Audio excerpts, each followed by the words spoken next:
Good afternoon. Good afternoon. I should say good evening to you. We want to appreciate you for joining tonight's edition of Yes You. And this is Yes You with Friends. I want to appreciate Jonna, Rhonda, and Tyrone for being with me on today.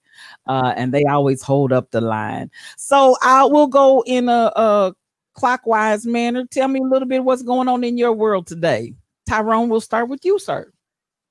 Nothing much, getting ready for this election. It was funny. I always say that I live in Trump country, but this week I really realized that my community is Trump country. Wow. So that was a little hurtful to the heart a little bit, but other than that, things are just going as normal. We're gonna get to your country in just a little bit. I got a few clips on your country, Wow. and I'm praying for y'all. Hello, Joanna Johnson, and evening BTD mob. We'll kind of chat. Hey, Mel. Thank you all for tuning in with us on today. Rhonda Royal, what's going on down there in Arkansas? We got Texas check in. Let's get Arkansas. Wow. Tyrone, I'm with you. We're a red state. But I tell you what, we have a big blue dot and we're chomping at the bits. And so we're excited about the election on Tuesday. And I know Jonathan's going to talk about the schools, but I still got to say a little bit about the schools because it's crazy. Approximately 24, no, 2,000, a little bit over 2,000 public school teachers and staff have tested positive since August. And now they're getting ready to open up the playgrounds. Wow. So I am just mortified, with all of this going on, and they still, uh, I'm just not ready for it. That's a lot of people. That's 2,000 people since August, 2,000 employees. We're talking about the teachers and the staff. And now we're getting ready to open up the playgrounds. So we'll talk about that, but that's Arkansas. Wow. Wow. Do you feel like that is to try to accomplish this herd immunity that the administration keeps trying to push as an agenda? Well, and I know that everybody is wanting things to open back up. We all do. I want everybody's jobs back. People are hurting. We do. But we still have to take their health in consideration Hmm. because not only these people have tested positive, we've had a lot of people to die. Hmm. And that's sad. And so we don't want to increase that number if we can, not do it. So we Wow. need to think it through. I know everybody say, well, we're not rushing. It's been such and such month. Yes, we are rushing. Let's find out what's Hmm. going on. Over Hmm. 2,000 Hmm. teachers have tested positive. Unbelievable. Unbelievable. And tell me, how are you going to make kids stay in an area on the playground? Yeah. Yeah. You're not going to social distance. They're not going to want to keep their masks on. They're not going to want to do any of the things that will guard and protect their lives somewhat. And the people just don't care. Hey, SK 8843. Yeah. And I think we'll probably touch on that a little bit here before the show's over as well. But man, prayers for the safety and protection of the teachers and the children and all of the extended family at home that they're all going back home to and potentially taking the virus and taking a risk with them. And it's almost like to me, this whole process is a slap in the face, particularly for the individuals who succumbed to COVID-19. It's just like their lives meant nothing.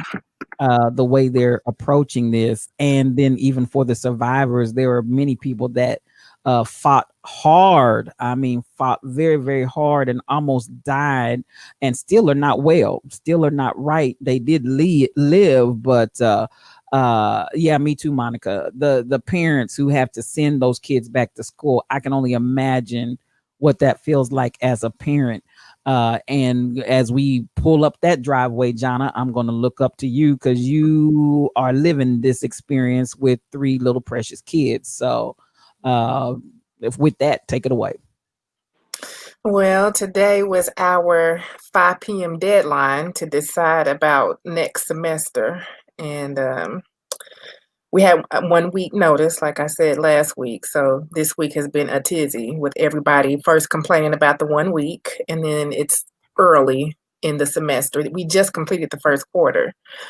to make that decision for next semester. And surprisingly enough, a lot of virtual parents are sending their kids back. So we can't meet the 6 feet social distancing.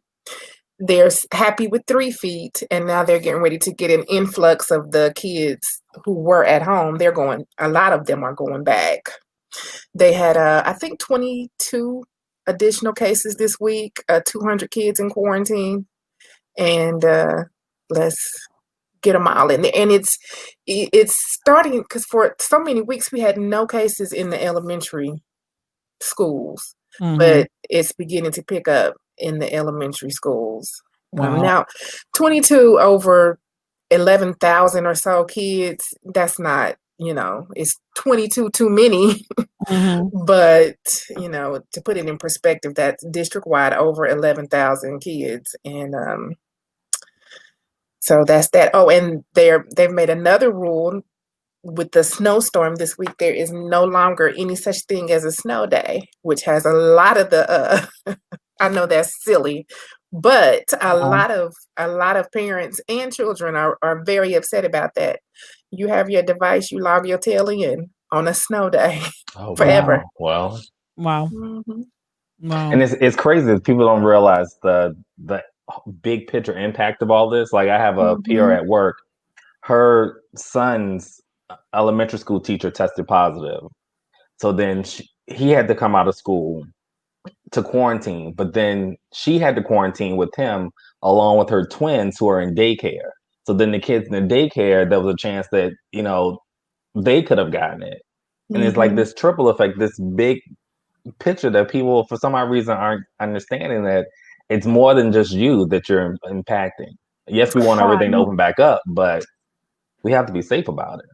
At one of the schools this week, they cleared out the whole 5th grade, and it's an immediate. You get a phone call, you have to show up to pick your kid. The whole 5th grade it's gone, and they're gone for 2 weeks.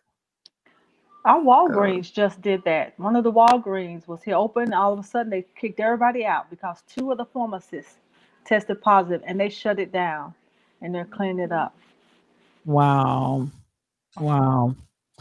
Well, one thing as we round the corner, and I said this today in my sermon, and I want to carry it over a little bit tonight, because I really feel, and you all can weigh in on this, but I really feel like we are right now, we'll never see another Sunday that's going to be like the Sunday that we're in right now. Because once we get past Tuesday and whatever happens after Tuesday, the world is going to be forever changed one way or the other. But I think the change that is coming is a good change, even though I think it's going to be a lot of fighting or challenging to get there. I hear you, Teresa. I mean, and I don't know that that's not what this administration is trying to do. And I'm gonna run a little bit of beautiful bean footage in a minute that we're going to talk about. But I feel like the change, I feel like God is going to prevail. Now, that's where I am, number one. I feel like Black people are going to come out better than we've ever come out before. I'm not going to say that's going to be without, again, all the way up to bloodshed. But I kind of debated, did we want to have a topic about potential race rioting and that kind of thing this evening? But and you all can touch on it if you want to, but I kind of wanted to not get stuck in automatic conversation about the war that everybody's predicting to come between Black and white. I will say I was very, very impacted this morning as I watched a white evangelical preacher preach basically a sermon to make Black people be quiet. Never really addressed the injustices or the racism.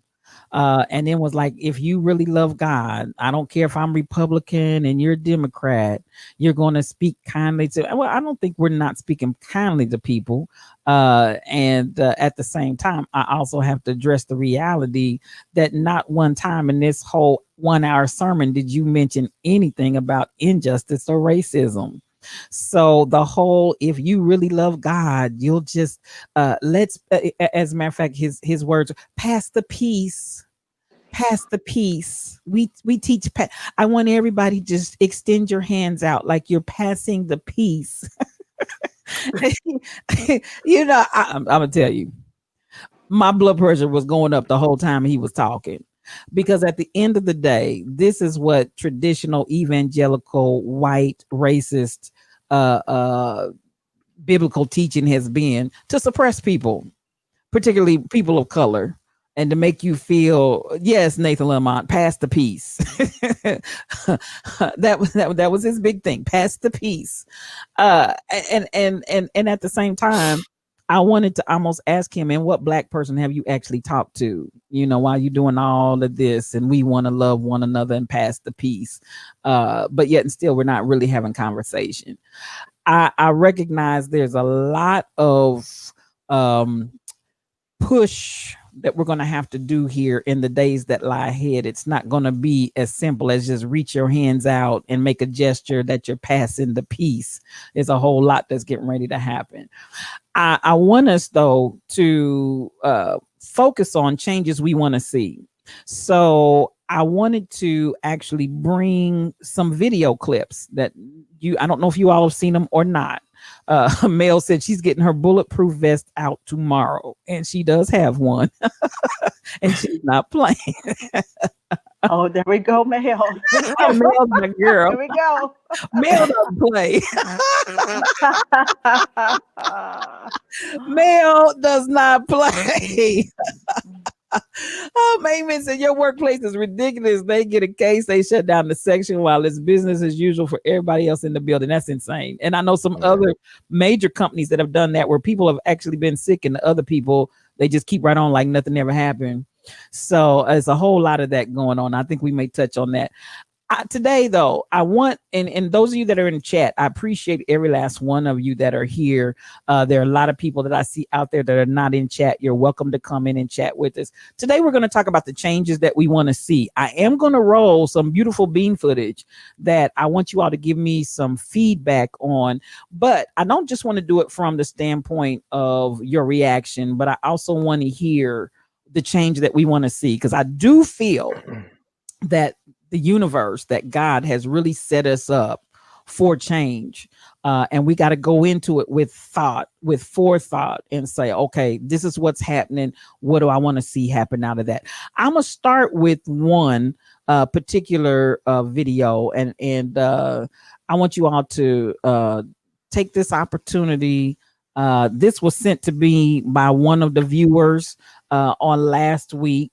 And at the end of the day, I was like, this is going to address the violence that needs to be addressed in our society. And I want you guys to take a look at this and tell me what you think, first and foremost, ladies and gentlemen, and chat as well.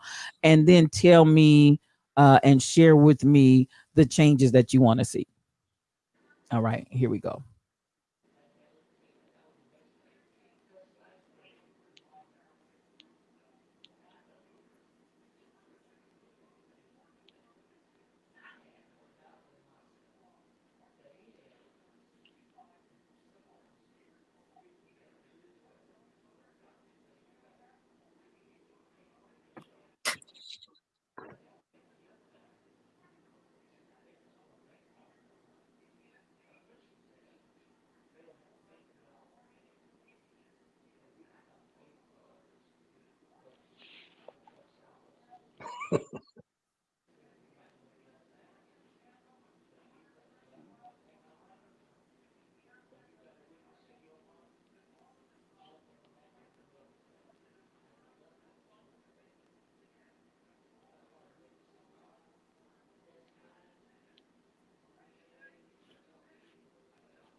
Now, that in response to there is no systemic police brutality or excessive force in this country. That is in the jail, SK. That is actually in the jail. And I want to get your reaction to this particular video? And I'm gonna start with Tyrone. I saw you clutching your holding your eyes and everything else. Was everybody able to see that clearly? Yes. Okay, we'll start with Tyrone. That was a tough one. Because one, I didn't expect it to escalate like that really quick.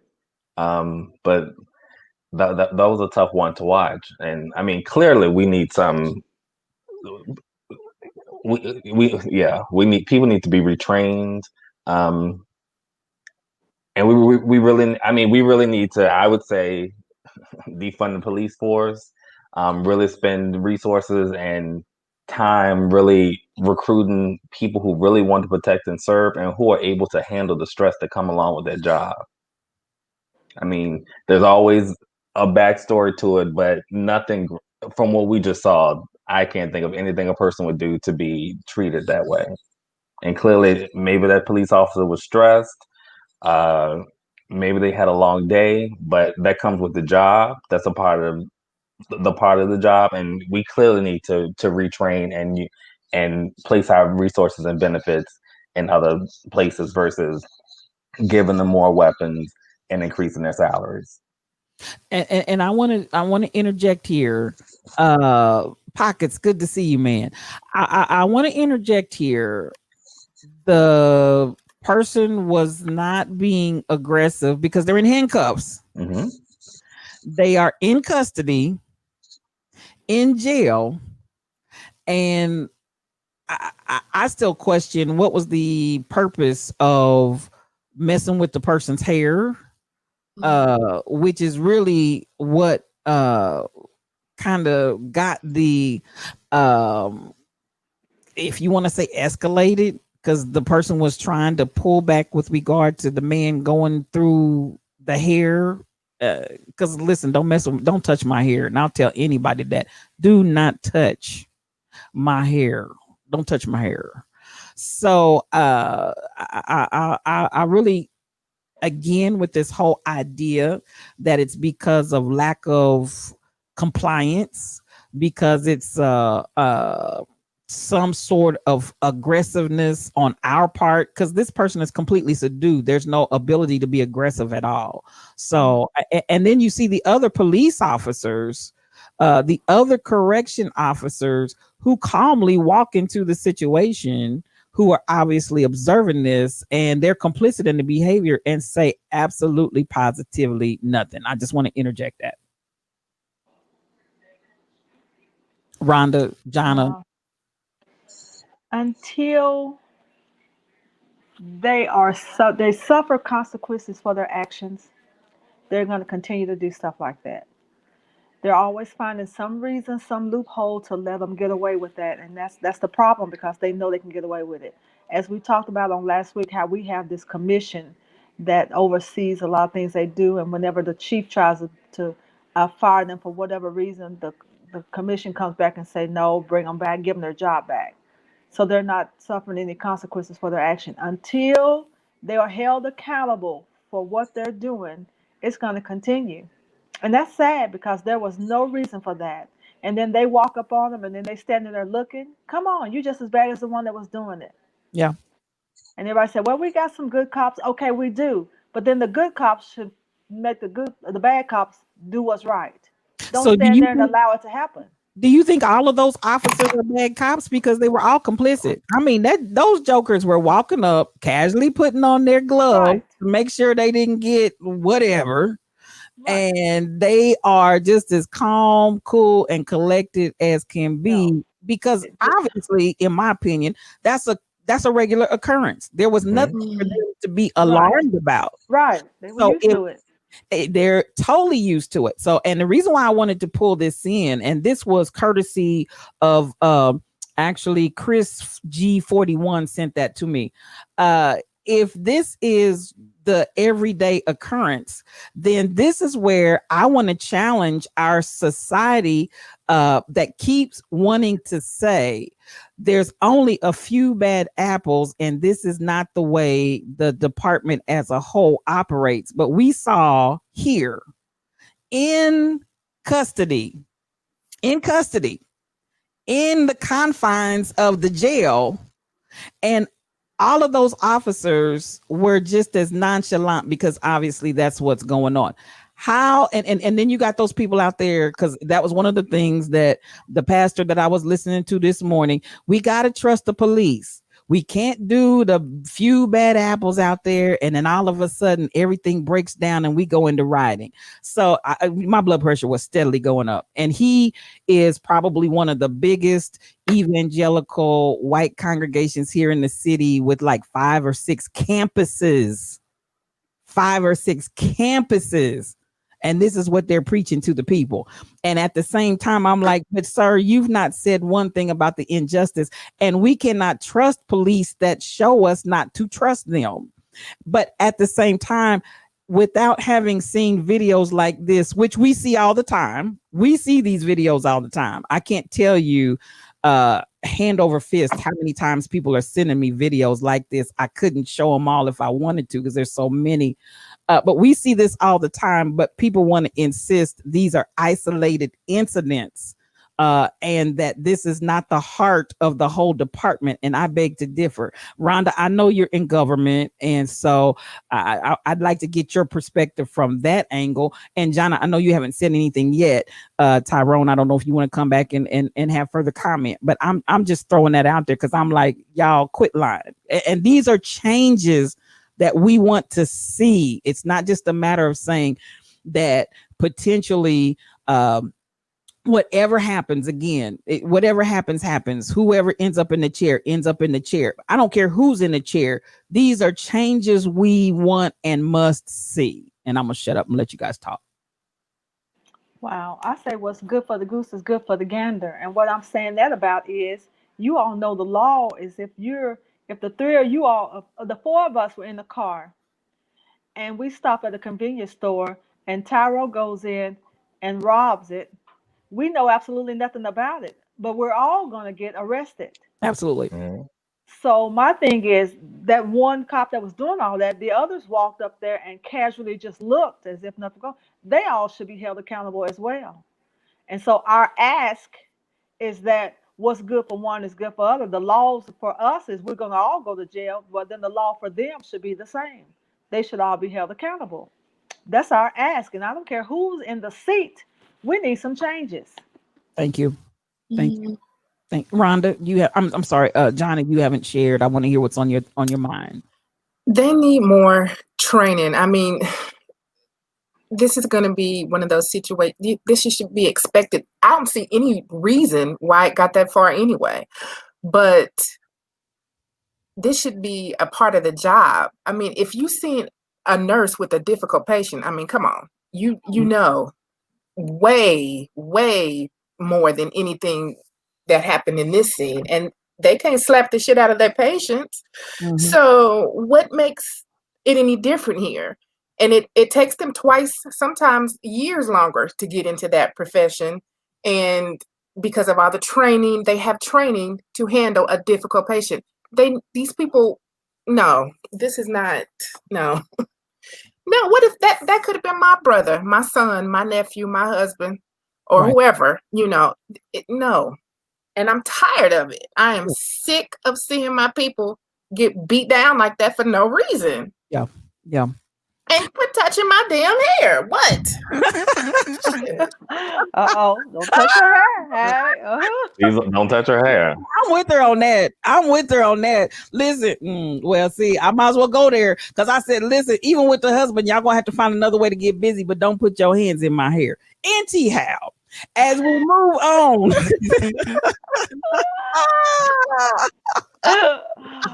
Whoa.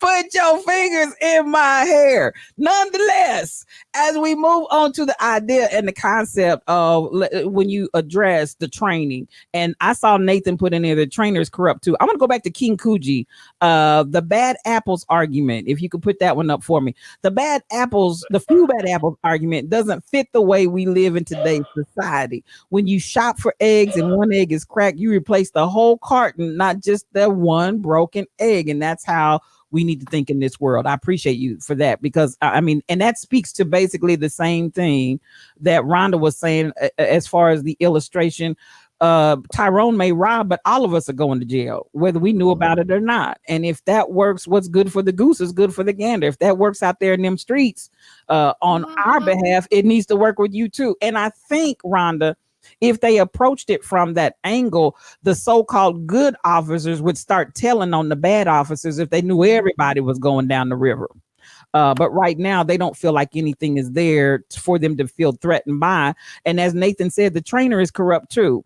And I want to address that from the standpoint, I don't know if some of you all saw this or not, but Kentucky is right now going through where the attorney general of the state is addressing the fact that somebody went through Kentucky's police training manual and pulled out, it was like 4 or 5 citations of Hitler. Straight up, direct quotes from Hitler about being abusive towards the captors. And so, needless to say, he came out and it's of course, we also know it's election time. So change needs to start from above and then roll down the hill. I agree with you, Kuji. At the end of the day, he's doing this apology, and we're going to go back through the manuals and we're going to try to find all of these incidents and correct and change. And, there's something in my heart that feels like that's disingenuous. But nonetheless, that's what came out this morning, that they want to go back and fix it and make it right. But do you all really believe that they didn't know it was in there to begin with, for real? They know it was in there. They just got caught. And I mean that's with everything. Like you said, the video we just saw, this wasn't the first time something like that's probably happened in that setting. The only issue is now you've been caught. Right. Now it's been addressed. If it was if that video was never leaked, they would still be slamming people against the wall and trying to take off their wigs. And that's the same with the training. Now it's being addressed because it's you've been caught. It's been pointed out. Right. Well, I think we're all in a mindset where we know, and I'm saying this and I'm pushing this because we can't just wait till election is over and then sit down and do nothing. Even if and when, and I pray to God that there's a changing of the guard, but even if and when there's a changing of the guard, we still have to be vigilant and we still have to do the work. Y'all know what I'm saying? Mm-hmm. And I'm just really concerned. So there you go, Anita. Apologies are null and void without a change being made. I can step on your toe all day long and say I'm sorry. And if I just keep on stepping on your toe, that apology means absolutely nothing. A part of an old history of how police officers were started. Absolutely. And we've talked about that numerous times on Yes You. And so we recognize that it is toe up from the floor up, and the floor needs to be tore up. So the hair thing was straight intimidation. They know about violating personal space and how that will make a person react. And I agree with you. There's so many times, main man, that they're pushing our buttons on purpose for reaction. And then they can come back and have a reason, if you want to call it a reason, to say why they did what they did. SK, I'm not surprised by the Hitler references either. Even if those are removed, the culture is not going to change. Accountability is the key. And our eyes need to remain open at all times. I'm totally with you, Teresa. And we need to band together.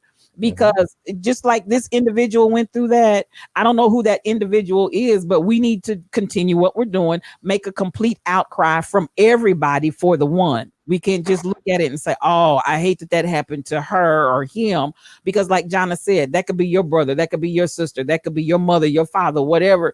And we need to cry out more than when it just comes to our house. We need to be crying out all the time. Now, with that all being said, Rhonda, from the governmental perspective, how would, and I know you're going to say vote, but how else would you engage? How else can we engage with the system to try to help make that change? Again, you have to go to the different meetings. Every organization have meetings. And if that's going on, you need to get with your police department, get with your police, the chief of police. Everybody has, you hear this all the time, but it's the truth. Everybody has a boss. So let's go to the higher ones and figure out what's going on. Why are they been doing like this? What does their training consist of?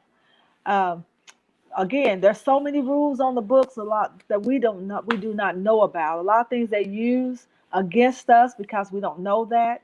We have got to get involved. And if yes, we can get involved with the president and all the higher up, then let's do it at the local level. Yeah. Let's go inside your local government. Let's Yeah. dig and find out what's going on. Let's dig and find out why these laws are in place. Why are they being used? Why are they effective? How do we go about getting rid of them? Let's make some changes at the bottom level. And I want We got to make a change. I agree. I agree. And I keep talking about, I'm talking to the Lions. This is the Lions Pride, PRIDE. We have pride, and we are a group of lions that have come together as a pride, a group. And I'm talking to us because I hope that everybody, when I show the videos, it isn't so that we can be incensed and be upset and talk. I want change. And so that means that Regina, and anybody else that's willing to be a lion and say, we're going to change this, we've got to actively not just sit down and say we want change. We have to be the change that we want to see, or we might as well quit talking. Yeah. And That's it. I know for sure the only way that we're going to really make an impact on this stuff that's been institutionally and systemically baked in for centuries, we're going to have to do this in numbers. It ain't no one or two people here and there speckled. We need numbers. Right. It's just like the group that you have, the Nats, not afraid to talk, not afraid Yes. to speak. Do that within your own local areas. Don't wait we've been waiting for someone else to do it. And we've been talking about that. Where's our leaders? Okay, then you be the leader. Yeah. But you start your group not afraid to speak. Yeah. We can't wait on the NAACP. Where is our NAACP? We don't know. We can't wait them. So you start a group like Not Afraid to Speak. You call the police department, the chief, and say, we would like to meet with you. Yes. And then of course have your agenda. What are your asks? What are you wanting? How do you want to start it? Where do you want to begin? And don't quit. Yes. Don't give up. Come Because a on. lot of them would like for you to speak, and then okay, they'll get tired and then they'll fade away. No, this is not the season of fade away. Right. This is the season of roaring. Come We're on. gonna roar and we're gonna have change. Yes. So Yes. that's what Yes. we've got Yes. to Yes. do. Gotta do it. Gotta do it. And I keep talking about, I want them to hear the thunder of the pause, the PAWS. Hey. I want them to hear the thunder of the pause on the ground. They hear us coming in mass to the point that it is like thunder rolling over the top of their head, that we're coming in numbers and we're going to change this. King Coogee, you feeding me tonight. To create change from the bottom, you got to pack the bottom so much that it overflows. That's how you peel the top off with pressure from below. You better speak that thing.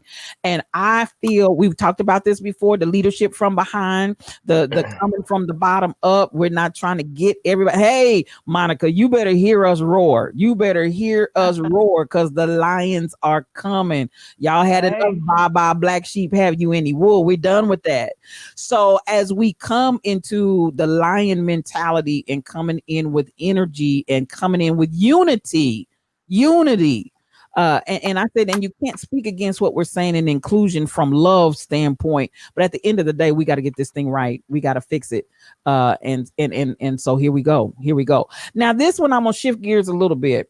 And as I said, I don't usually by any stretch express any partisanship in my conversation and whatnot. However, my reality right now is that Trump's hips need to get off that chair.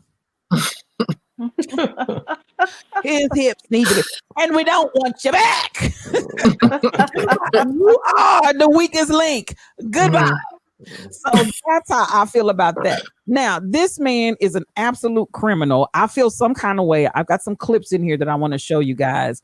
Because Bob Woodward, at the end of the day, I don't know why Trump and all his cronies thought they could just tell that man anything and it wasn't going to come out. But I have a little issue with Bob, why he waited so long to let the cat out of the bag, because these folks should have been in jail because they're criminals. But at the end of the day, I want to share this clip with you. I'm not going to do it in its entirety. Y'all know I love me some the Young Turks, because honey, they have me cracking up. They actually, absolutely. I'm just going to do a little clip of this, and I want you all to listen, pay attention, and then we're going to get your opinion about the change that you want to see. And here you go. Donald Trump loved funneling taxpayer money to his own businesses, even though he promised to do the opposite. Now, on one hand, he makes a big show of donating his presidential I'm having some kind of difficulty with my salary, but in reality, he has funneled millions of dollars in taxpayer money into his own properties and his own businesses. Let me give you some examples. The Washington Post looked through financial documents, which they had to file a FOIA request for, and they found that since his first month in office, Trump has used his power to direct millions from US taxpayers and from political supporters into his own businesses. In all, he has oh shoot, I may have too many. Received at least $8.1 million. Okay, I'm gonna let that go, and you get the gist. You get the gist. You get the gist. Now, at the end of the day, 8.2 mil.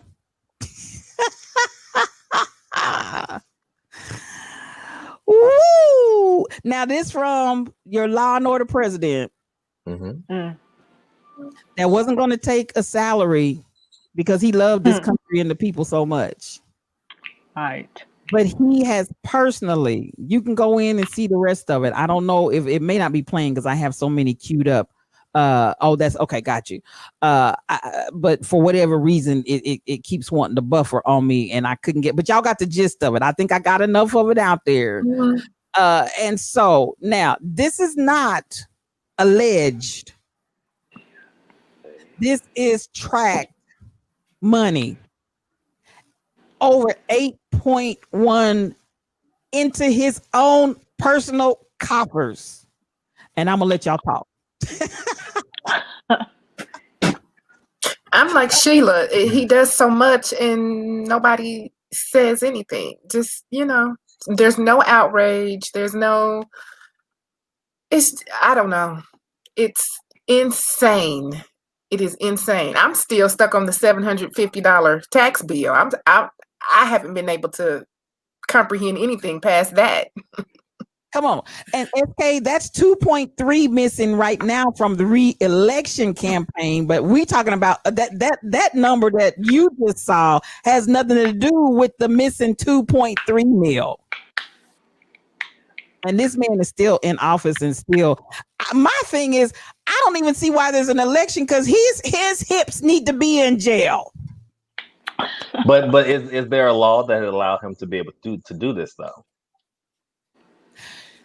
What he's doing is illegal, but everything he's done has pretty much been illegal. But the issue is, even with all the charges, the man's already been impeached. And then it's like, how many times can you impeach the same president? Right. We'll start that crap over. So at the end of the day, and I'm talking about totally illegal. It's totally illegal, SK.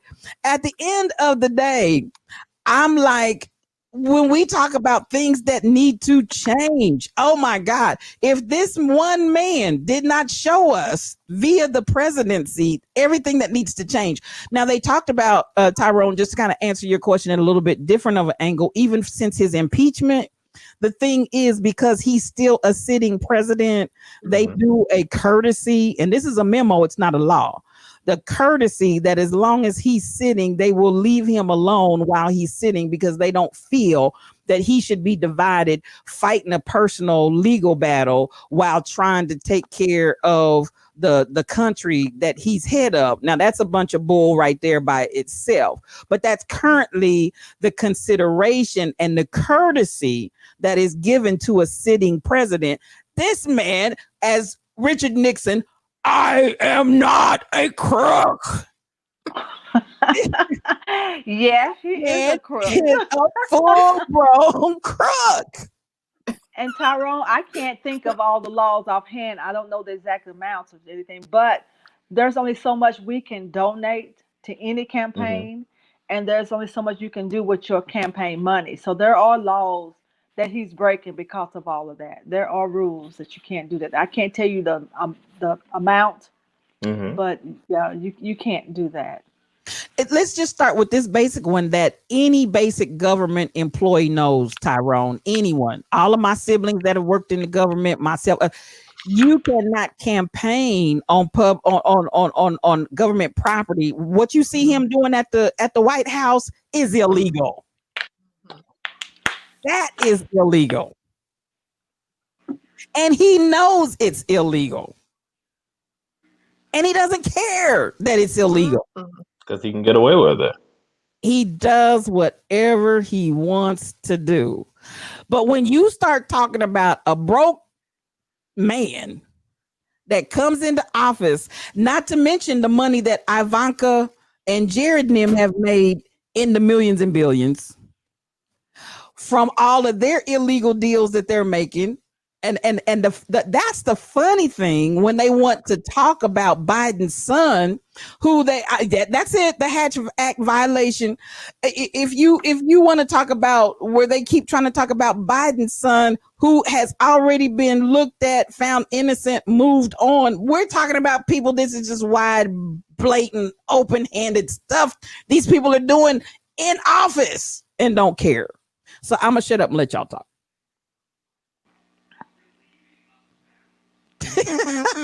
8.2. Did y'all see the number in Yeah. the arsenal? Like I said, he's gonna do whatever he wants to do, and this, even if he gets changed and replaced in his next election, he's set a tone that I feel. I mean, at this point, you can go into the White House and do what you can turn on your boombox and just have a good time. You can do whatever you want to do. Boombox. And there's I mean, no one's being held accountable. Now, what happens to him once he leaves office is a different story, but he's doing whatever he wants to do. And there's nobody that's doing it and making any change to it.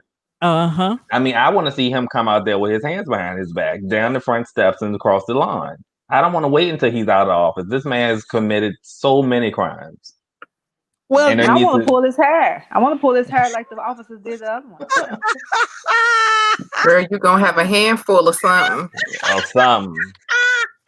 that hair is coming off. Mhm. That same hair that he paid $75,000. Right. Right. I want to pull it. I'm telling you, King Coogee, the government has to hold him accountable, but it's like, where is the government? But the thing is, I feel once things do hit the fan, we're going to see so many of our politicians corrupt because they're all in it with him, and that's probably part of why the government isn't stepping in, because so many people have their hands in all his foolishness that he has going on. And I feel when things really hit the fan, we're going to see some of our top politicians and even some of our local ones going up the creek with him. Well, That's what was happening on the yacht, remember? yeah. Well, the yacht, when they were all tumbling down because there was so many on that yacht other than the ones that they were arresting. And so it's not the end. Oh, it's just the beginning. You're right, Tyrone. Yeah. It's gonna be like when they turn on the light, I'll have the roaches run. That's what you're getting ready to see. They're gonna scatter. And I agree. I've always said it's two wings of the same dirty bird. Mhm. And my perspective on that, especially the fact that everybody else is quiet, the people that are quiet are they're dirty. Yeah. Because if you're not dirty and you're not beholden to anybody, baby, you're gonna talk. That's why AOC is on the loose, and they mad at her because, honey, AOC, like, I don't owe anybody anything. Y'all tried to shame me about being a waitress, and I thought that's what we were here for, was to serve. I ain't shamed about that either. Yes, I was a waitress, and now I'm here. Now what? And honey, mother just keeps right on rolling. And honey, they can't stand her guts.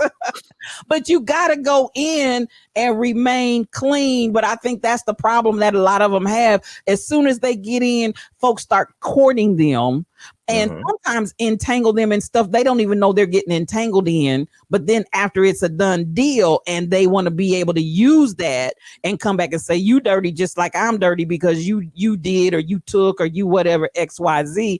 And for some, either they get entrapped without meaning to be, or there's some that they go in with the intent of, I'm going to get in there and make every piece of penny I can make and get up out of here. I'm going to make a career of this and then get up out of here when I'm tired and done after I've taken all your money. That's my opinion. Johnny, you looking some kind of way. Tell me what's on your mind. I'm baffled. I just I have been for 4 years, but it's just like I say every week. It just keeps, once you think, okay, this is the bottom, they clear a hole and dive even lower, and this is even lower. I'm anxious to see what's going to happen after the election. I'm anxious to see that.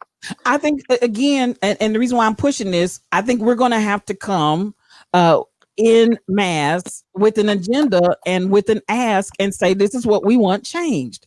Because for the point of why any sitting president that is a criminal is given a common courtesy to keep on being a criminal, that's ludicrous. That is ludicrous. And so whatever needs to happen to change that.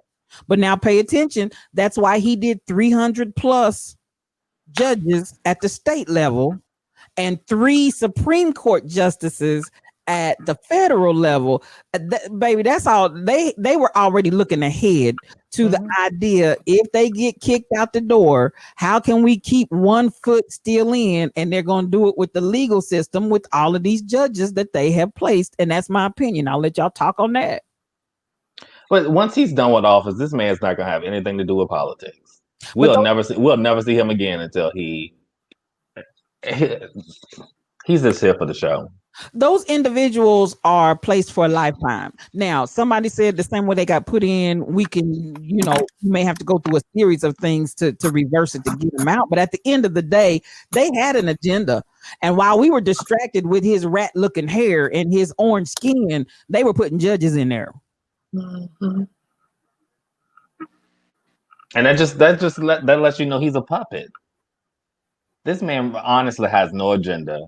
The Republicans have an agenda, and they're looking out for themselves. But I was saying, but once he's done with office, we'll never see this man again unless he's on a reality TV show. Yeah, and we're just seeing that his base is he's a puppet. I think he was brought in as a puppet that went rogue. Yeah. I think they brought him in as a puppet and he went rogue. I think that's actually what happened. Because at the end of the day, I'm going to play a clip. I got a couple more clips that I want to play. But I'm going to play a clip where basically Jared Kushner and his stupid self got on with Bob Woodward on the record, recorded as saying that Trump took under hostile situations, he basically took over the Republican Party in total, and he ain't lying. So I'm gonna play a couple of more things here, and we're gonna if we can. I'm hoping that Facebook ain't gonna keep clowning with me because their leader is one of theirs. So you're right. I keep having to battle with Facebook, but nonetheless, I want you to take a look at this and tell me what you think, y'all. Tell me what you think. Here we go. Here we go. Here we go. From the president's son-in-law in his own voice about the early days of the coronavirus pandemic and the election year tensions between the president and the doctors warning him about the COVID threat. Jared Kushner talked to Pulitzer Prize-winning journalist Bob Woodward back in April with the president's blessing. Remember,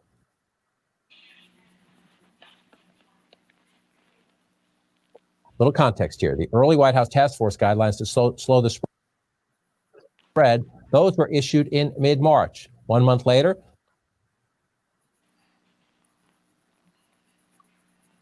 the White House issued reopening guidelines as the president grew anxious that coronavirus restrictions were hurting the economy and his re-election chances. Listen here to Kushner describe this critical moment.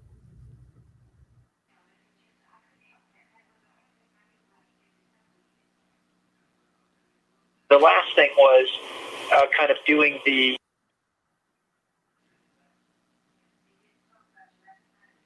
Oh shoot. I don't know if my engineer guidelines, can which was interesting, and that in my mind was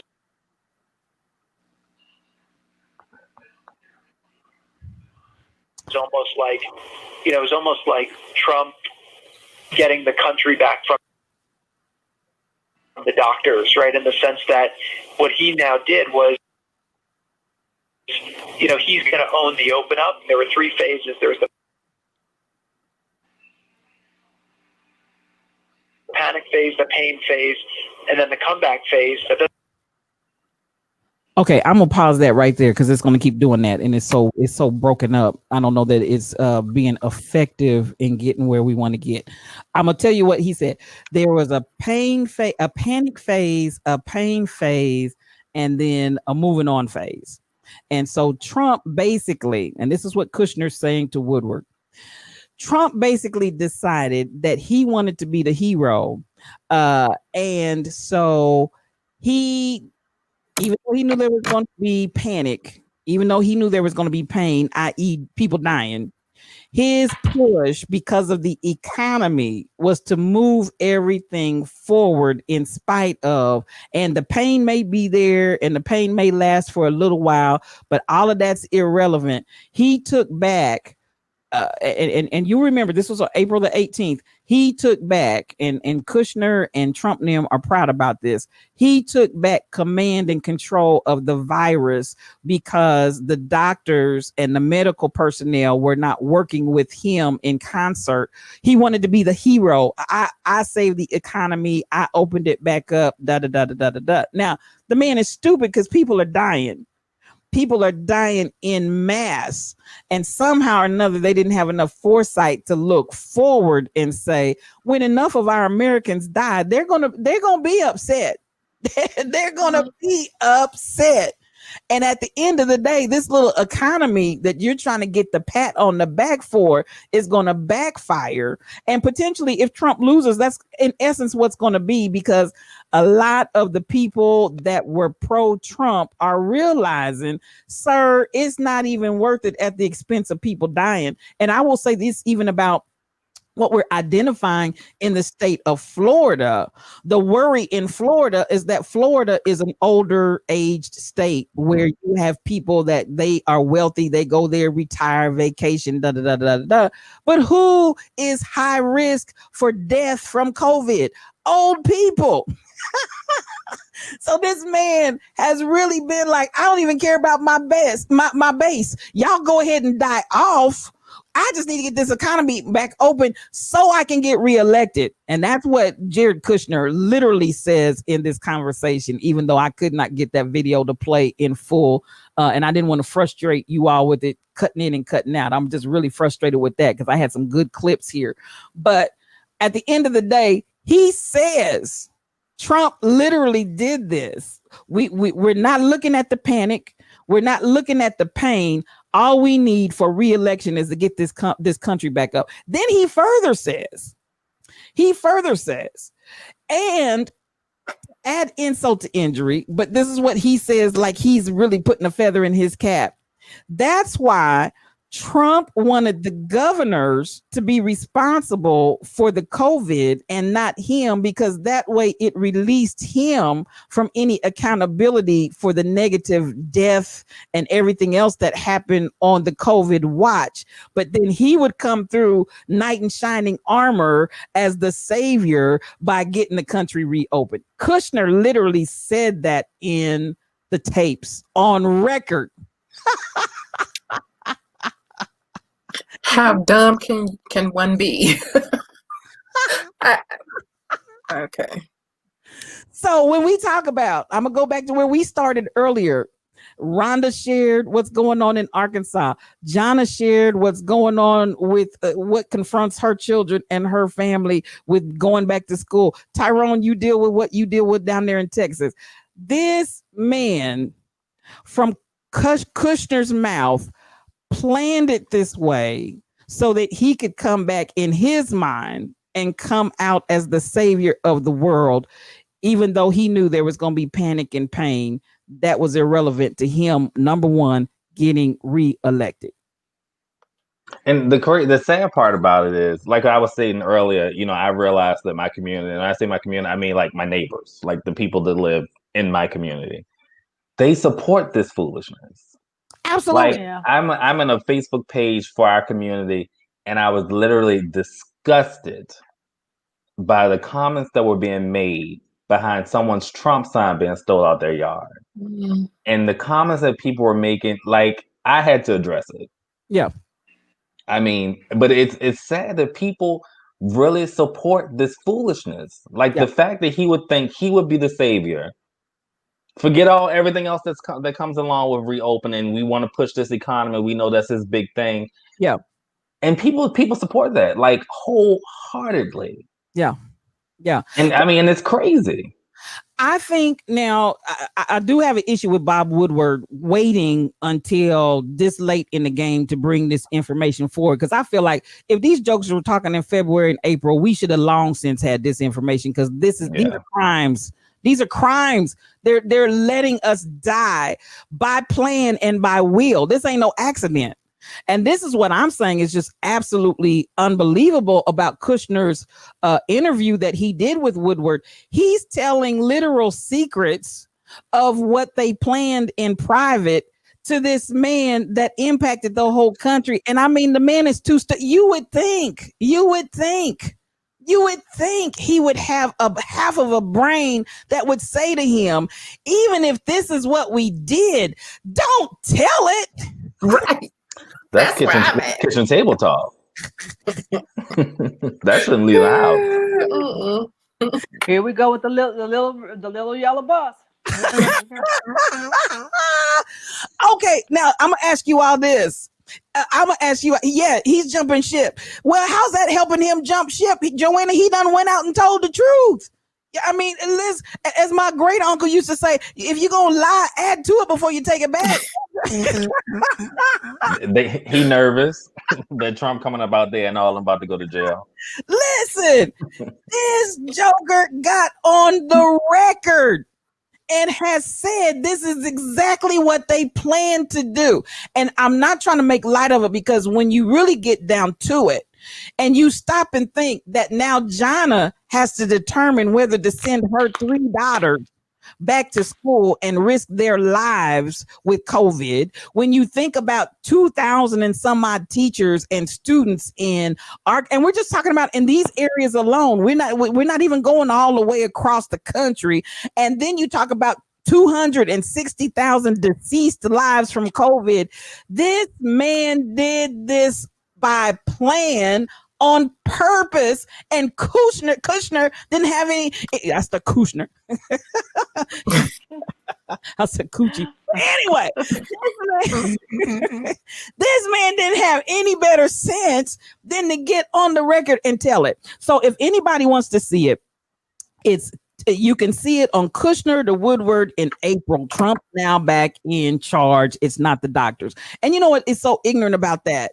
That's like saying somebody hijacked our plane and and so the doctors represent the pilots. The pilots came in and got it back, but now it's like but the hijackers have the plane back now. Can't fly, don't know what they doing, but we got the plane back from the pilots. To feel like you did something. And that tells the mindset of our president. The president, the leader of the free world, he just needs to feel validated. Mm-hmm. He has the lowest self-esteem. He was nobody to nobody. And now he's using this opportunity. He needs to feel like he did something with his life. Why are we validating him? Right, because that's the president. It's crazy.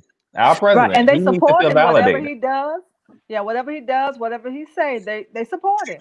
And And he got up and said, "I could kill somebody, and you all will still support me." that's what he said. And that's the truth. That's what he said. That's what he said. Kuchner. Yeah. So as we get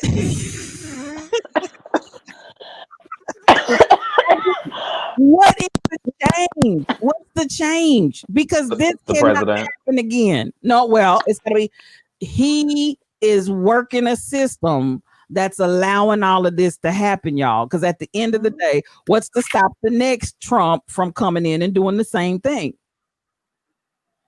A bullet. Whoa, whoa, whoa, whoa, whoa.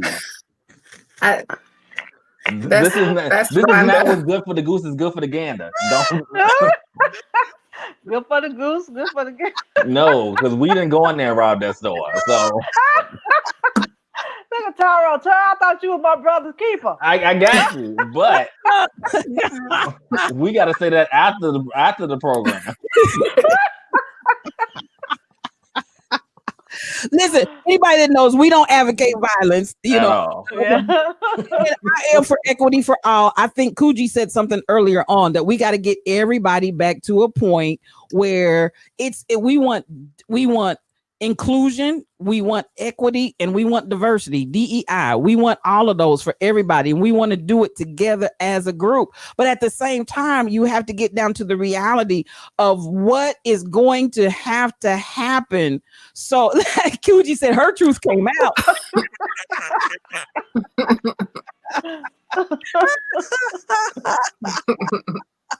At the end of the day, we are talking about doing it with diversity, doing it with equity, doing it by inclusion and love for everybody. But in the meantime, we've got to say, with all of that formulating, that's the place that we want to go, and that's the place we want to be and we want to see.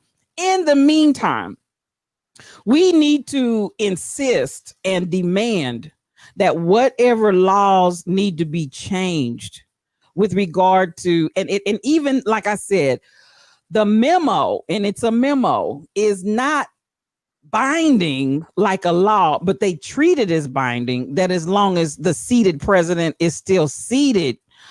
Listen, if J. Edgar Hoover was still here, I'm trying to tell you, if it's not binding, but they honor it out of courtesy, we need to insist we don't want any more of that. We don't want any more of that, because that needs to stop.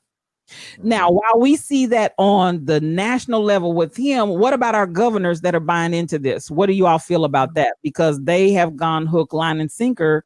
And let's deal with this. It's the United States of America, but this administration has made it the Republicans versus the Democrats, whereas the Republicans get dollars, the Democrats get nothing. I mean, the whole scenario is just insane. So how? Because there has to be, what is the change that we want to see? Because this should not happen again, ever.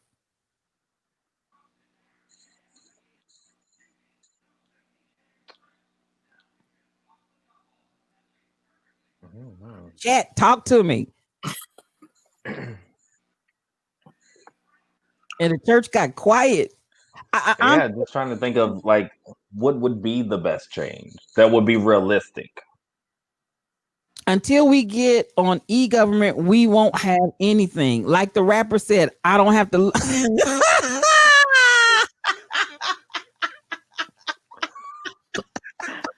Just for reference, that was Snoop Doggy Dogg. He don't love them hoes.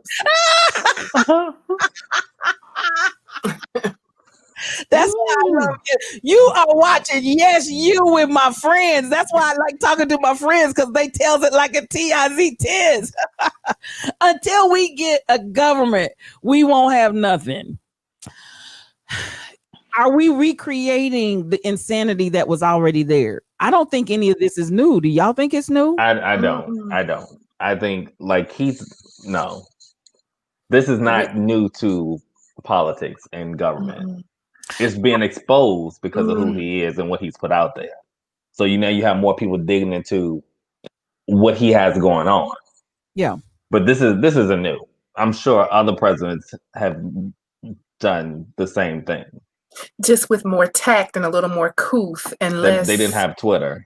Right. They didn't need so much attention. And their kids as were he young, does. Mhm. not 40-year-old adults telling all their business. King Kuji is saying we need one government instead of three parties. What do y'all think? Talk to me about that. We need one government instead of having three parties. I don't know about one government. I think that there has to be, I mean, now I don't know about three parties, but there has, I mean, one group can't speak for all of us and what our need and our access are. So I don't know about one government. Is you think, I mean, if we're really striving to become one, I'm just playing the devil's advocate here. If we're really striving to become one, do we want to merge as one and then learn how to, because this is the problem with the two parties. The two parties will not talk to each other. We've seen 4 years of administration where Republicans push a Republican agenda, Democrats push a Democratic agenda, and there's no reaching across the aisle. Now, I think even in times past that was limited, but as the breakdown has come from, listen, when Obama got in that office, them folk went crazy. Yes. Mm-hmm. Y'all remember that man threw that shoe and the one that was talking about hollering, "You lie." Mm-hmm. Those folk lost all decorum and went berserk. You hear me? And ever since Obama came in there, that aisle shut down, baby. And in my personal opinion, the whole agenda that this Republican dominated organization has been fueled by is to undo anything and everything that Obama is remotely associated with. So it's almost like when you have in olden times, when you would have a conquering country that would go in and win over whatever country they subdued, they would destroy their any kind of artifacts. They would destroy their faces and deface all of the anything that was reflective of the king that was in charge. Everything was geared towards that leader and almost obliterating and destroying anything and everything that indicated to the least bit that this regime had ever been here. And I feel that's exactly what the Republicans are attempting to do right now with the Obama scenario. They are just that upset that they want to obliterate every inkling of anything that said he was here. That's my opinion.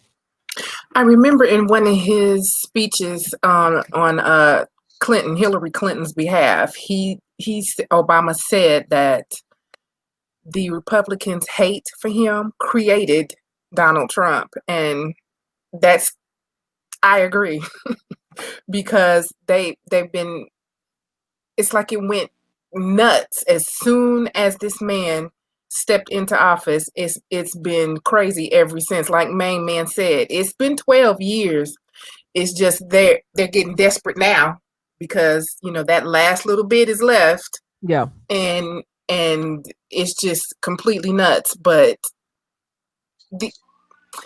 I feel like when he said that, it really struck a chord with me because I feel like they really, never wanted him there. Of course they didn't in the first place. Right. And having him in there was almost the beginning of their end, if you will. If we can vote an African-American man to the highest office that we have, this ground is shaking, and it's really shaking now.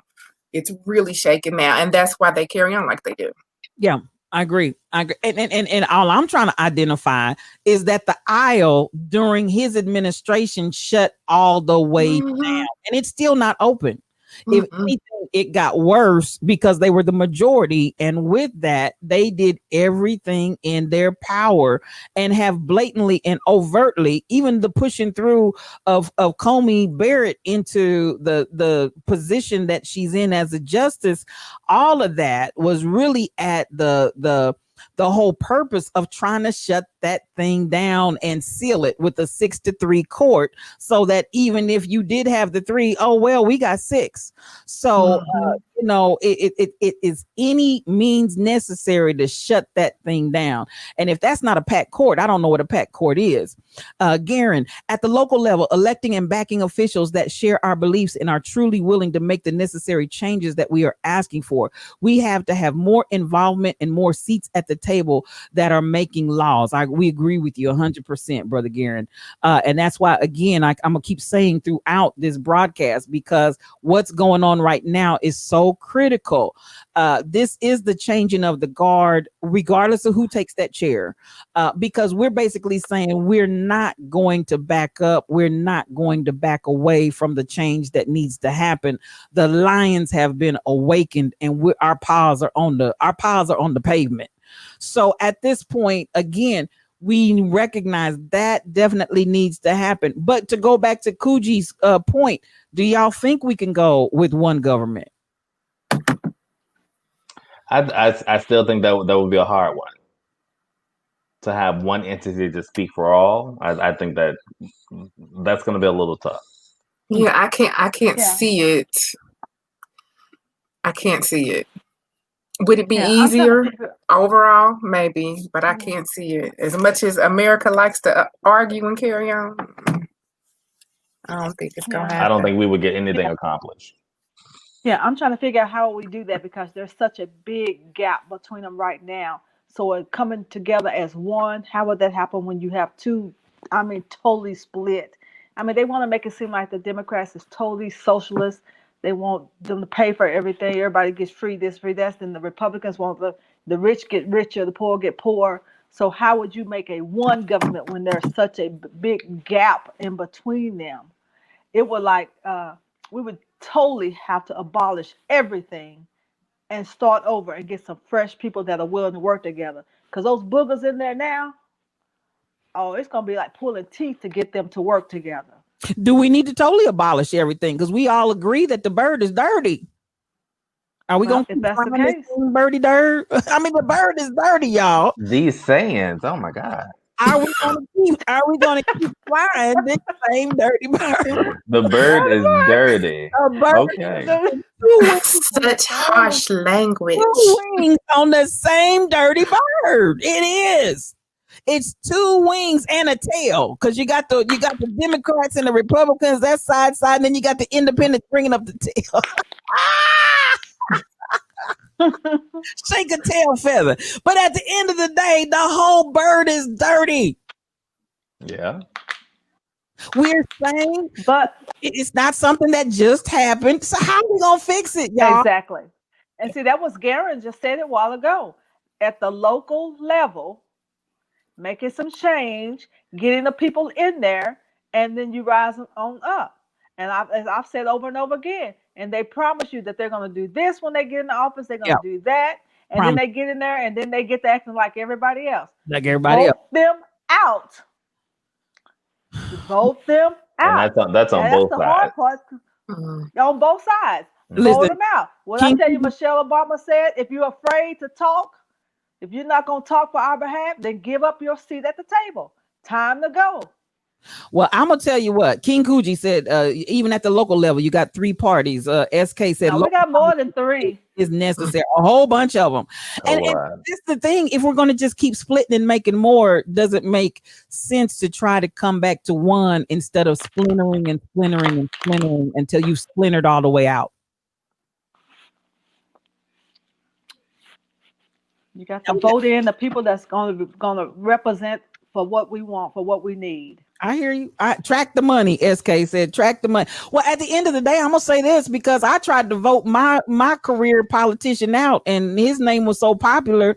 I just wasted my vote, because I voted against him, and them, listen, he didn't even. But don't be discouraged. I'm not discouraged. I'm just saying. So by the time you get done, okay, so number one, we're going to have to reprogram people's minds, because how many people vote by name recognition and not by the person's what they're doing in track record? because this man came in strong when he was young. I believe he had aspirations of having taken the place and the route that Obama took, but he just didn't get that kind of traction and that kind of backing. But I think he had his eyes on that top chair, and when it didn't happen, and the older he got, he has just slowed down and basically ain't did diddly squat but collect that check. So at the end of the day, my thing is it takes a long time to get folks' hips up out of that chair when they got name recognition. And at that point, you're a career politician, whether you do anything or not. And then that's what we really So need to all the look older into. people? We need terms, like term limits. No one should be able to sit And all the be. old, yeah, I agree. Term limits, but are the older people the ones voting for the name recognition? Do we need to get the younger people to get up out of their chairs and go vote? I mean, what's the issue there to get them out? Well, I think at the end of the day, the younger people don't know who these people are. I think that a lot of, I won't say all, because some are very, very, very informed. But by and large, there is a lot of lack of knowledge because and there's grown folks that don't, there's old folk that don't know. So I'm not even gonna put that on the young folk like that. There's a whole lot of old folks don't know diddly squat. They just see names on the ballot and they just marking names. They don't even know who those names are, what they do. And I think That's I what think Sheila there's. said. Can you hear me? Yes, go ahead. Oh, okay. Just checking. Just checking. Yes, I think Tyrone. I think there's always a big push for like voting and knowing about the election and who's running when it comes to like the presidential election campaign. Yeah. I think when it comes down to the local, it's not as a big to do. So a lot of times people are just voting people back in because that's who they know. Okay. Like locally, I probably voted someone in because they're part of my party. Do I know locally what they stand for? Do I know locally what they've done and what their goals are? No, because my big goal is the presidential election. And I think a lot of people get caught up in that when it comes to the local elections. And as many people are saying, and it's true, the local has more impact on your day-to-day life than anything they're doing at that top level. And so if you're absent from that local level, you're really doing yourself a disservice because those are the ones that are really determining more so what's going on in your day-to-day living. And so you've got to have that ability to become very active and aware of what's going on. And I say both of them because some people are aware, but they're not active. And then some people that are active are unaware and you wish they'd go someplace and sit down. So, when I look at what's the little boy that supported Trump and came out here in the last day or two, what's that little boy's name with all the markings all over his body, look like cartoons? Lil Wayne. Oh, Lil Wayne. So, you got somebody that's active but unaware. Put him back in a closet. So at the end of the day, all activity isn't good activity if you're uninformed. That was, and there you have it on Yes You. At the end of the day, this is what we're dealing with. You get people or they're gonna mail. Oh, Wait, whoa. Mel, don't get us flagged. Do not get us flagged. not just for a ride, but a ride in the country. That's And what come got back me. alone. Oh my God. At the end of the day, and then you got Kanye running around. I mean, you know what I'm saying? So we need informed people that will be active. And I'm gonna keep pushing this because we can talk about everybody else, but then at the end of the day, when we walk away from Yes You today, what are we committed to personally? Because that's what's going to make the difference. Mel, pass the piece. SK. And these are mothers and grandmothers. These are mothers and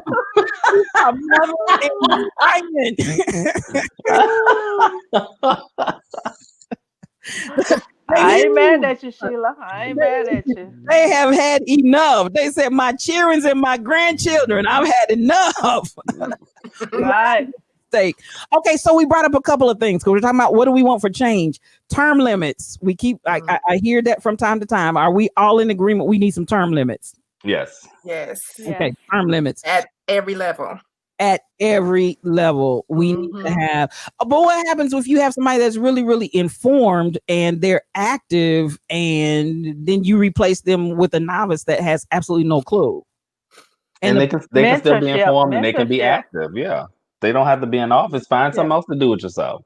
Okay. But ideas have to change. Policies have to change. People have to change. If not, we have people sitting in positions for 20 and 30 years.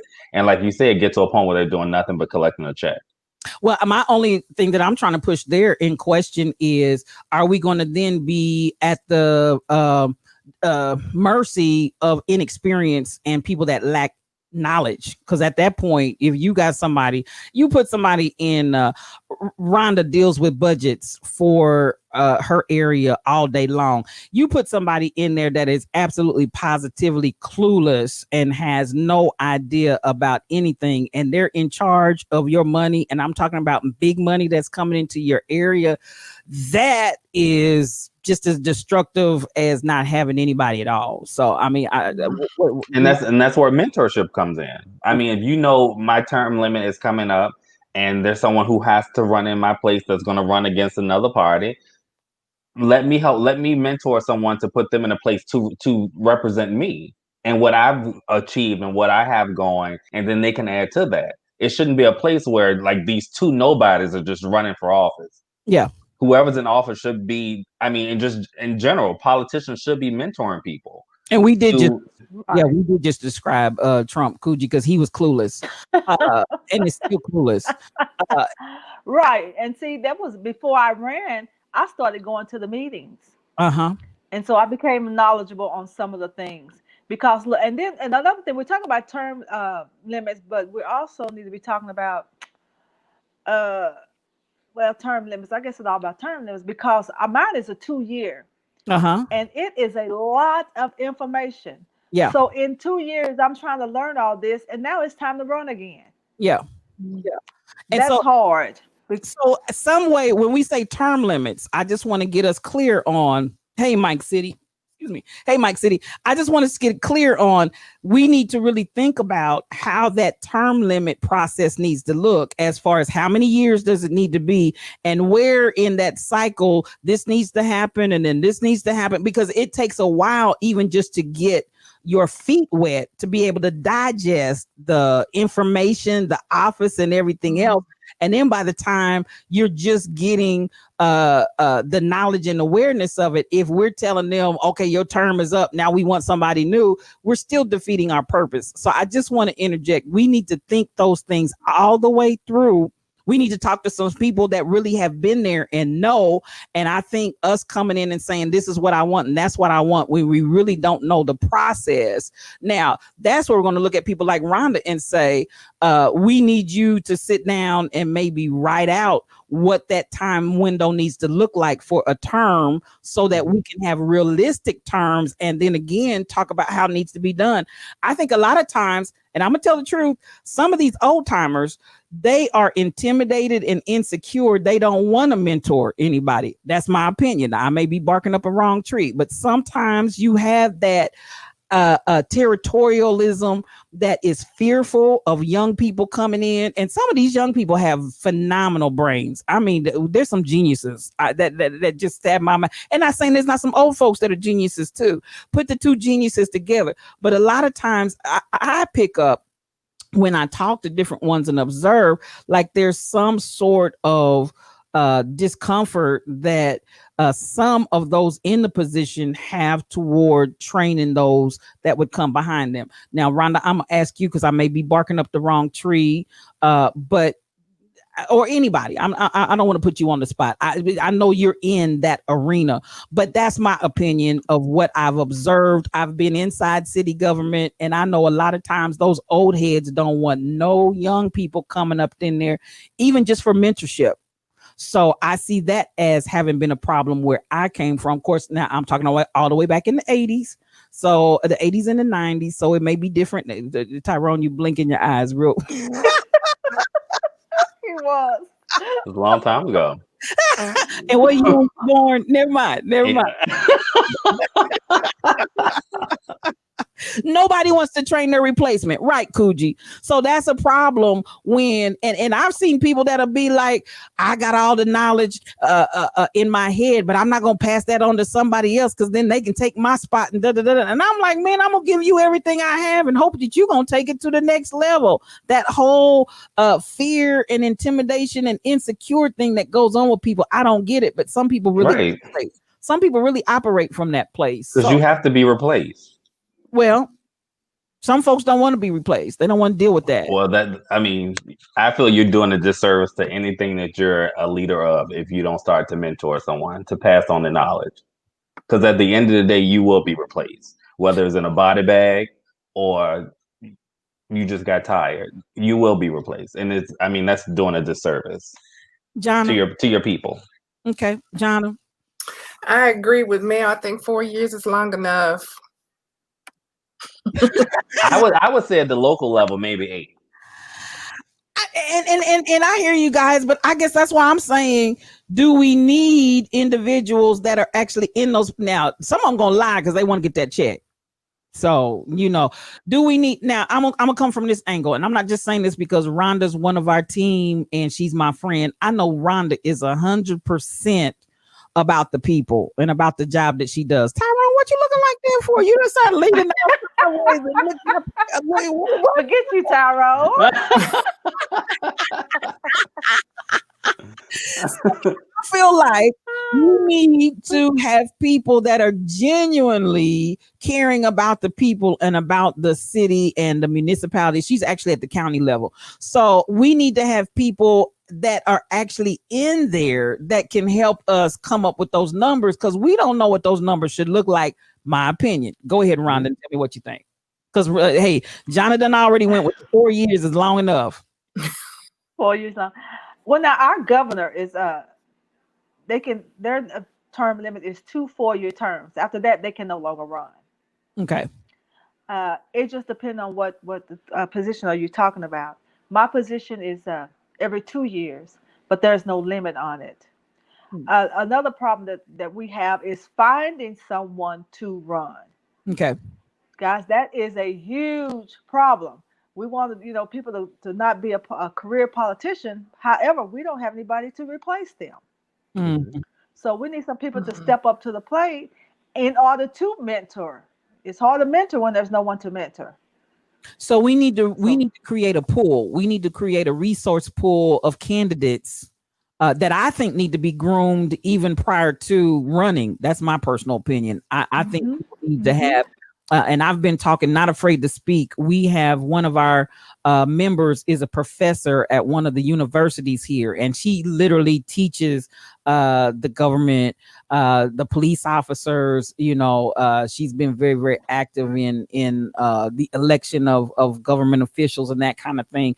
And I've asked her about, what can we do to actually get individuals. And this is the funny thing, to back up what you're saying, Rhonda. When I put out in Not Afraid to Speak, that's the organization that I created, I said, hey, and I think I even put it on my page on Facebook. I think if some of the people can remember that, I'm not lying. I said, are there any young people out there that are willing and want to go into politics and willing to go through some educational level of really being groomed and trained and taught? Crickets. I've got absolute zero. I've got somebody that's willing to put together a program, has done a program before, knows what she's doing. She's more than qualified, and zero.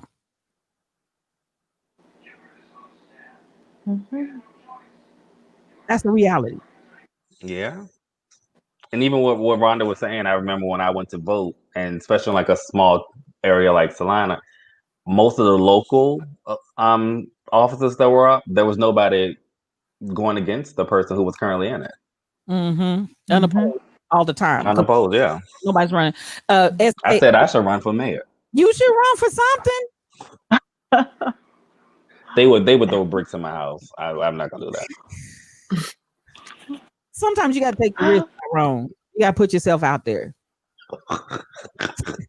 You're right. I'm gonna send Mel down there as a bodyguard. Okay. Oh, and Mel, we got tons of wood. We ain't got to worry about nothing. As long as you come back safe, we good. See, often changes in community take more than 4 years, like housing upgrade, community policing, and etc. So I think That's we need true. to look at those types of things and have conversation. But this is a good place to start the conversation. What needs to happen and what needs to make that change? Okay, so I think no, because he will. He'll throw it back. Right. Oh, shoot. Now, I'm gonna try one last thing, and we're gonna get into, and then we're gonna get ready to close it down. I appreciate you all's input. I'm gonna try one more time. Now, this one is in Twitter. Let's see if Twitter's gonna act right for me, because Facebook, the devil was in it. And I think that may have been on purpose. And then we're gonna get up out of here. This is we're gonna move into the phase about voter suppression and what's going on even right now as we speak.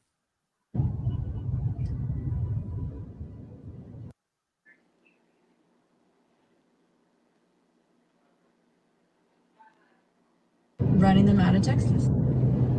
It is hilarious.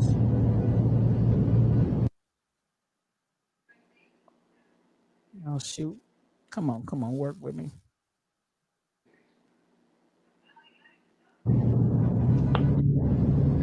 I'm about to. Well, okay, I'm not gonna again. So apparently there's something going on in my system. So I'm not gonna keep trying to do that. We'll let that go. Okay, so let me talk you through what happens. The Biden-Harris bus is going. Hey, could be. I don't know what's going on there. Main man, because they got me on lockdown tonight. I can't show anything. So anyway. The Biden-Harris truck is going down the street in your state. Mm-hmm. Have you already seen the video? I haven't seen it, but I've heard about it. Yes. And so at the end of the day, there's the bus and a Biden vehicle following behind the bus. And you all saw the Trump vehicles and trucks that had surrounded the bus. And then what you didn't get to see there, because I just went ahead and ended the video because it doesn't, for whatever reason, won't run. At the end of the show, at the end of that video clip, the trucks literally run into the vehicle that's following. Like they're going to run them off the, contact. At highway speed. And what happened eventually is that they had to call the police to get an escort to where they were going. And at the end of the day, they got the escort by the police to where they were going. They literally hit this vehicle while it was traveling down the highway behind the bus at full speed, which somebody could have died. Yeah. No traffic incidents, no nothing. None of the vehicles of the Trump campaign with all of those Trump flags and everything else running on them, nobody was touched. Nobody was anything. At the end of the day, Biden, his team called ahead and canceled the event because their lives were in danger. And nothing happened in the great state of Texas. The good old state of Texas. Let's take a minute and just sit in how absolutely crazy that is. And some were probably my neighbors. True story. Yeah, there's not a cause, I don't think, that would have me trying to run folks down off the highway. Well, what is wrong? When Donald J. Trump was advised of it, he tweeted with regard and the video clip and the footage and said, "I love Texas." Pow, pow. The man said, as he tweeted this out, and people's lives were at stake here. You understand what I'm saying? And I mean, you see, shoot. I done closed the thing off, but it's on Twitter. You can also find it on Facebook if you want to go and see the video. They literally, that truck made contact, solid contact with the vehicle that was following the bus, as the bus and the vehicle were completely surrounded all the way around with Trump vehicles. They should have had Mel in the back seat ready. That's what I'm saying. This is why SK and Mel are always They should have passing had the Mel peas in the and- back seat and ready. taking rides. Roll that window down and a 1-2. That's unbelievable. What, That's Tyrone? crazy. What? Yes, Monica, the white truck made direct contact with the vehicle. Direct contact. The black and the white, that direct, on purpose, run you off the road contact at highway speed. That's no joke. That's not a play game. And you have a supposed leader encouraging this. I love Very, Like he does everything else. yeah. retweeted it with "I love Texas." You already do, Sheila. Ready. That's unbelievable. Unbelievable. This is Shelby. I'm telling you, he's disgusting, and there's no surprises with this man. Which then takes us to voter suppression, because at this point, Texas has also been found to, they're in process right now that they're asking that over 100,000 votes be invalidated from one of the counties In Harris County. and 100,000 votes. Now we're just getting started. We're just getting started. Now I had another video that I really wanted to show as a comedy, which was Saturday Night Live, but since for whatever reason I'm not able to run my side, and this is a first. I have no idea what's going on with this, but I wanted to run the Saturday Night Strolling video, which basically is making a joke of the voter suppression, because the other issue is they only have 3 locations for an undisclosed number of people. Please, Teresa, please. We all gonna need bail. Right. For an undisclosed number of people with, I want to say it's like 3 locations. So if you go back and look at SNL, Saturday Night Live, they have a thing called Strolling. I was going to show that for both comedy and to really highlight the reality that this is, even though we're doing it for comedy and making fun of it, this is really happening in 2020 as we live in the United States of America, in the state of Texas. It's just unbelievable. So, you know, when I posted one of them, I said, should we wonder what's deep in the heart of Texas? Obviously, what's deep in the heart of Texas is a whole lot of racism, because they are going out of their way to keep that state red. And I'm gonna let you all talk about that. So how changes we want to see, because you shouldn't be life threatened trying to go vote. I mean, that in itself should be against the law.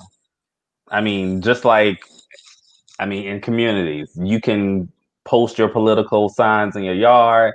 HOA can't do anything. The same one with a politician coming to your area. That should be against the law, that all that happened. They all should be arrested and burned at the stake. Burned at the stake? Mm-hmm. You know what, y'all? Like on spot. Get out your car, step over here. There is a homicidal spirit loose. Come on now. No mask, no bed. Listen. Real facts. Teresa said real facts. In other undemocratic nations, Tyrone, you gonna hear somebody roar. At the end of the day, this is unacceptable. This is absolutely positively unacceptable. So what can we look forward to in saying Rhonda, I'm gonna go back to what you said at the very beginning. As we come out of this, I know, don't start none, won't be none.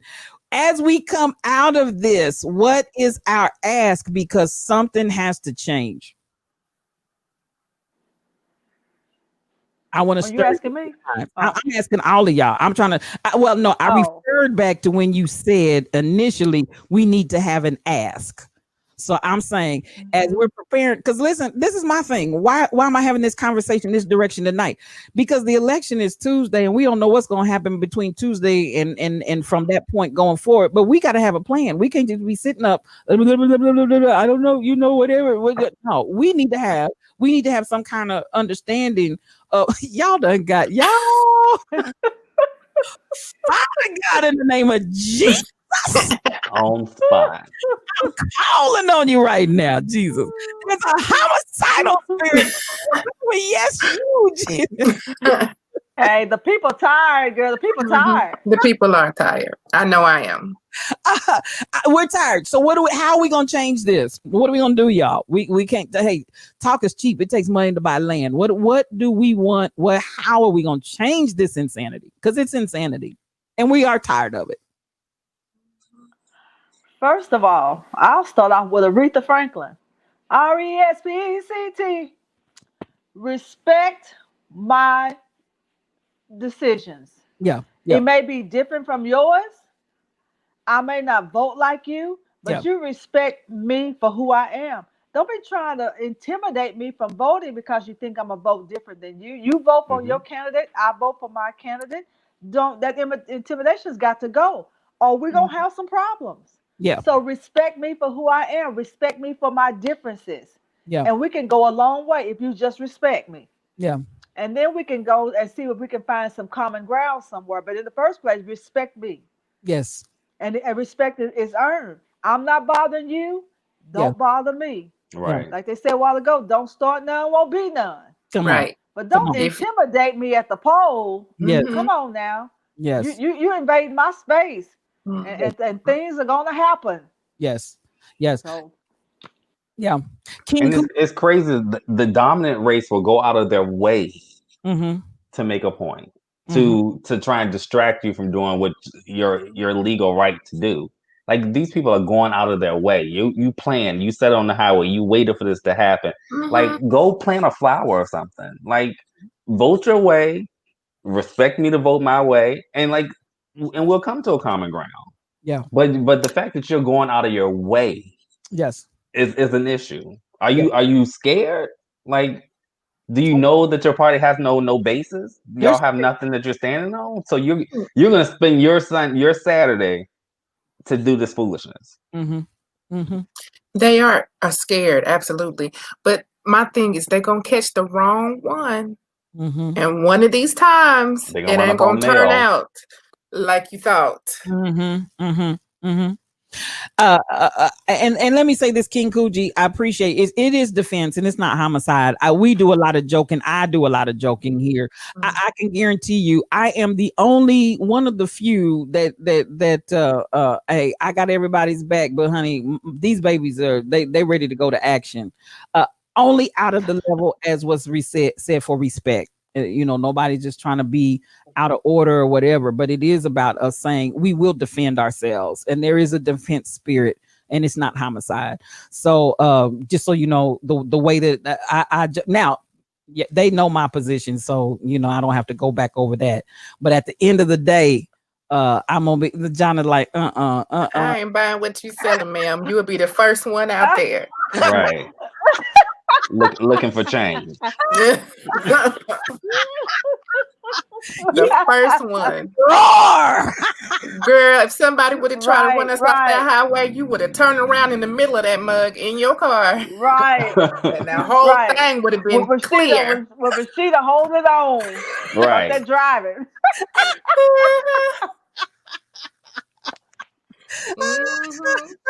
Oh shoot. At the end of the day, we are give me another cartridge. SK8843. I just can't. Ooh, that's that Stillman spirit. Right. Till it carries away. No quit. There's no quit. That's the way we were raised. No quit. So as we wrap up, I'm gonna wrap up here. I covered some things. I didn't get everything because my videos didn't cooperate, and I really wanted you all to see it versus me just talking about it. Because listen, I want y'all to know I'm not making this stuff up. This is real stuff. Kushner, if you all get a chance to go back and listen, whether it's those of you listening to us out there in the viewership or you all, there's so much to that Kushner's recorded video and interview is actually worse than Trump's. Now y'all know how bad Trump's was when it came out. Kushner was more stupid.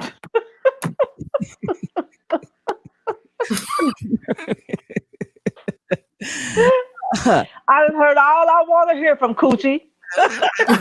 He just His coochie's he's big. just as bad as he's just as bad as the president. He could have said it months ago. I'm telling you, all of his So. coochie stinks. So at the end of the day, Tyrone, what's wrong with you? At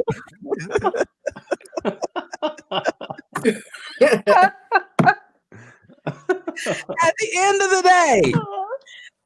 the day, go back and listen to, because it's quite revealing and very telling. Because I mean, this boy just tells raw truth about this insanity that they purposely planned. And I think there needs to be crimes against the state. I really do. When he comes out of office, there need to be crimes against the state, because this man and what they planned and did on purpose. And now we're at 260,000 dead and other people's lives that'll never be the same. It's unbelievable. It's unbelievable. Garen, I missed your empowering one another in teaching, just like we have to teach our generation and those after us about money, how to generate wealth, etc. We need to teach more about politics and the importance of representation. I'm learning now, but wish my mom or dad would have taught me more. Excellent, excellent. I hear you, and I'm right there with you. Can I get an escort to the polls Tuesday? SK, she got you. She got you. She's coming fully loaded. As in like a drive escort? Well, No, security, personal security. Security. security. Oh, okay, gotcha. I was like, an escort. Wait a minute. Tyrone. Tyrone. I appreciate Tyrone. I appreciate you, King Coogee, everybody that's in here. I appreciate you guys. I'm going to let you guys give the wrap up. What is it, as we've touched on all these different things, pull out whatever it is you want to talk about, the changes we want to see, because I promise you that after Tuesday, we will never be the same as we know it this Sunday. And I believe that in my heart. Tyrone, we'll start with you and we'll just work around. I will say, you still have time to get out there and vote, so please make sure you do that. Tuesday is going to be crazy. It's going to change our lives forever, regardless of how it goes. But I would say, regardless of how it goes, please don't be discouraged, and please don't feel that if things don't go the way you wanted it to go, that your vote was not recognized and not appreciated. And regardless of who's in office, we have to continue to fight for change. We have to work with our politicians, and we have to remove some of them as well. But don't be discouraged. Fight for change. Start at your local level. One takeaway from me is to really get involved with my local politicians so that I have a better understanding of who they are and what they represent. Because like we said, those are the ones who impact me personally on the day-to-day. But stay amazing and get involved. Yes. Thank you. Next, ladies. Again, Tuesday is the day. It's the day. I hope everyone has voted. If you haven't, please do. Please exercise your right. Be safe, but exercise your right.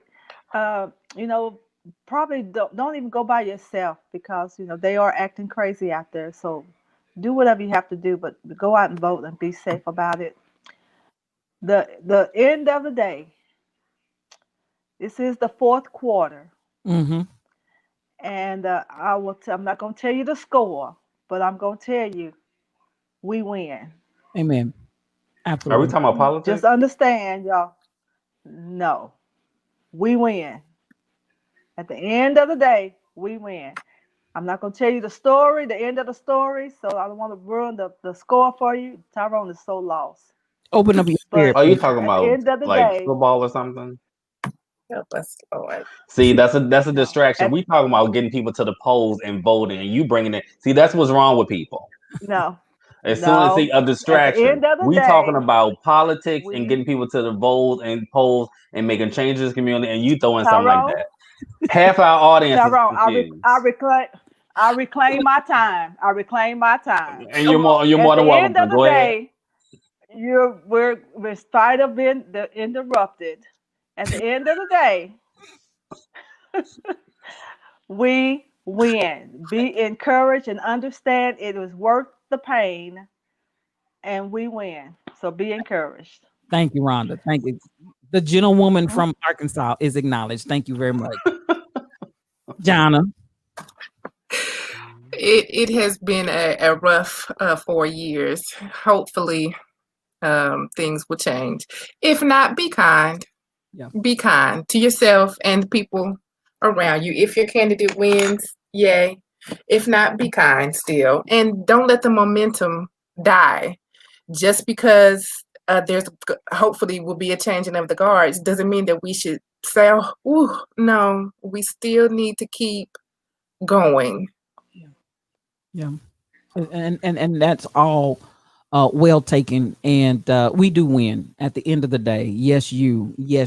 I don't care what you're going through. You are a winner, and we're going to win. There's no doubt about it. I don't care what happens out here in these here streets. Don't lose your hope. We keep telling people over and over again. I want you to understand, we're not going to quit. We're not going to give up. We're in this for the long haul, and change is going to come. I appreciate everybody that has come to be with us on tonight. I want y'all to know I appreciate you tremendously. SK, Main Man, Joanna Johnson. Who else do we have in here today? Nathan Lamont, Monica, that's my girl. Nobody sits baby in the corner. SK, I already say Pockets, Coogee. Man, I appreciate every last one of you. I think Mike City was in here along with Shelby.